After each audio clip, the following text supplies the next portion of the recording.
Alright, magandang umaga sa inyo mga good vibes. This is your Rap Ventures TV again. Isang mapag-aalang araw sa atin lahat. Kagabi, marami na frustrate, no? Maraming disappointed dahil natalo tayo sa Angola, no?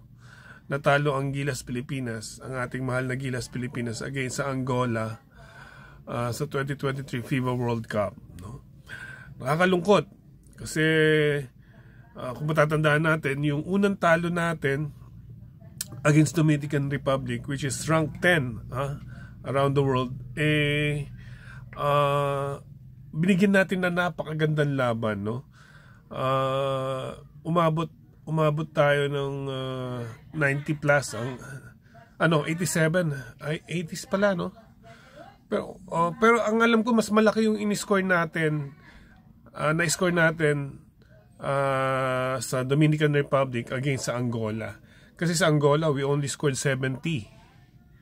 At ang Angola, naka-score sila sa atin ng 80.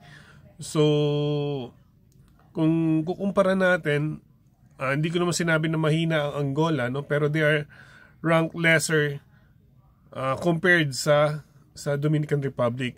But still, natalo tayo, no? Expert would say or would look at our game against Dominican Republic na despite our loss sa kanila, pag nakalaban natin ng Angola, tiyak na mas malaki yung chance na manalo tayo, no? Mas malaki yung chance na manatalo. Ang problema nga ay natalo tayo kagabi sa Angola. So kung titignan natin, malaking bagay yung depensa at saka yung rotation ng tao natin. Nawawalan tayo ng direksyon pagka maganda yung laro natin ng first half ng first quarter eh. Lumamang pa tayo ng 11. Unfortunately, before the quarter ends, nalamangan na tayo at doon na nagsimula yung ano.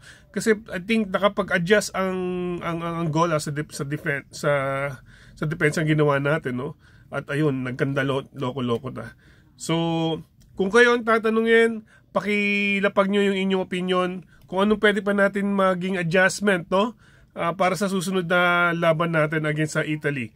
So, again, saludo pa rin tayo sa ating mga kababayan sa Gilas Pilipinas. Salute and laban lang. Puso. I love you all.